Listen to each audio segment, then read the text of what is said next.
Hey John, this is Dennis, bike mechanic, and here's your bike. uh, Fully tuned up and working again. So let me show you what have I done here. Um, so a new display. Come on, wait a sec.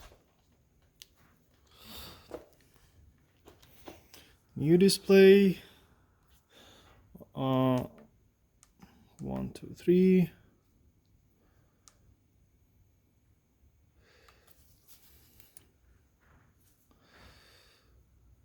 Sensor, calibrate, move, press plus button.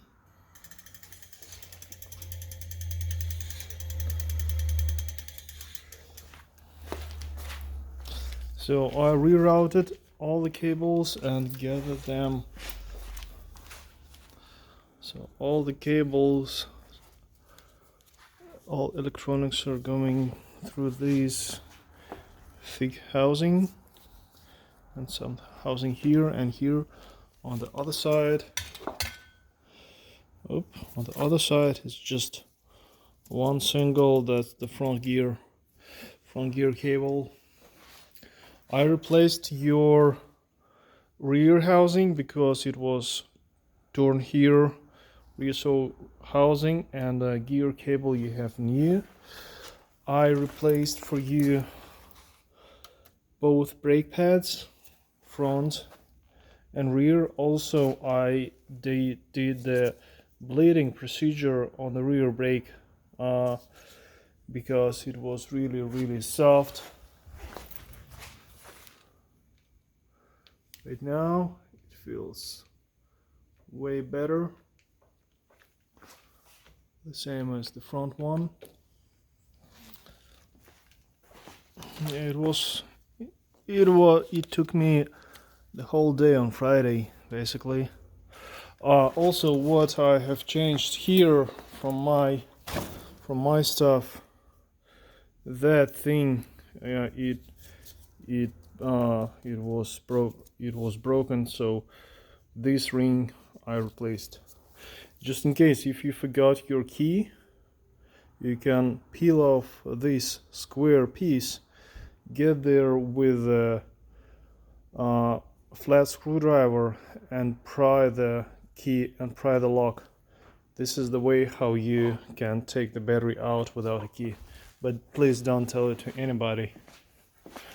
That's a secret. Yeah, the rear light is the same, but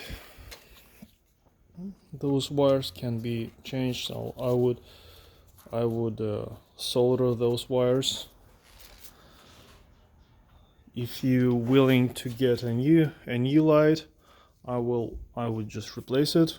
Otherwise, to be honest, this is not really bright.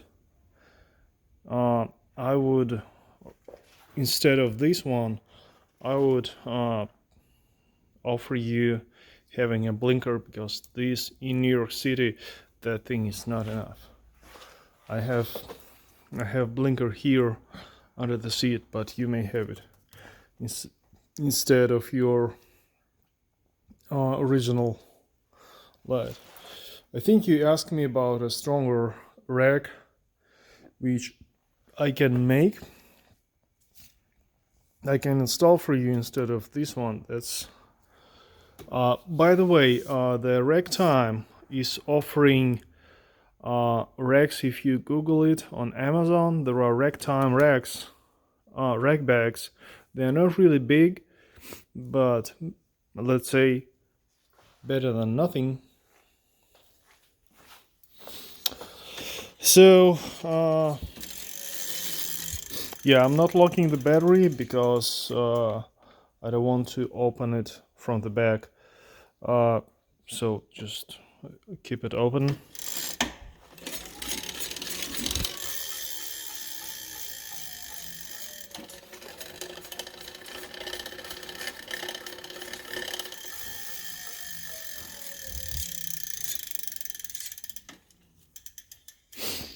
Okay, basically that's it. Your bike is good to go.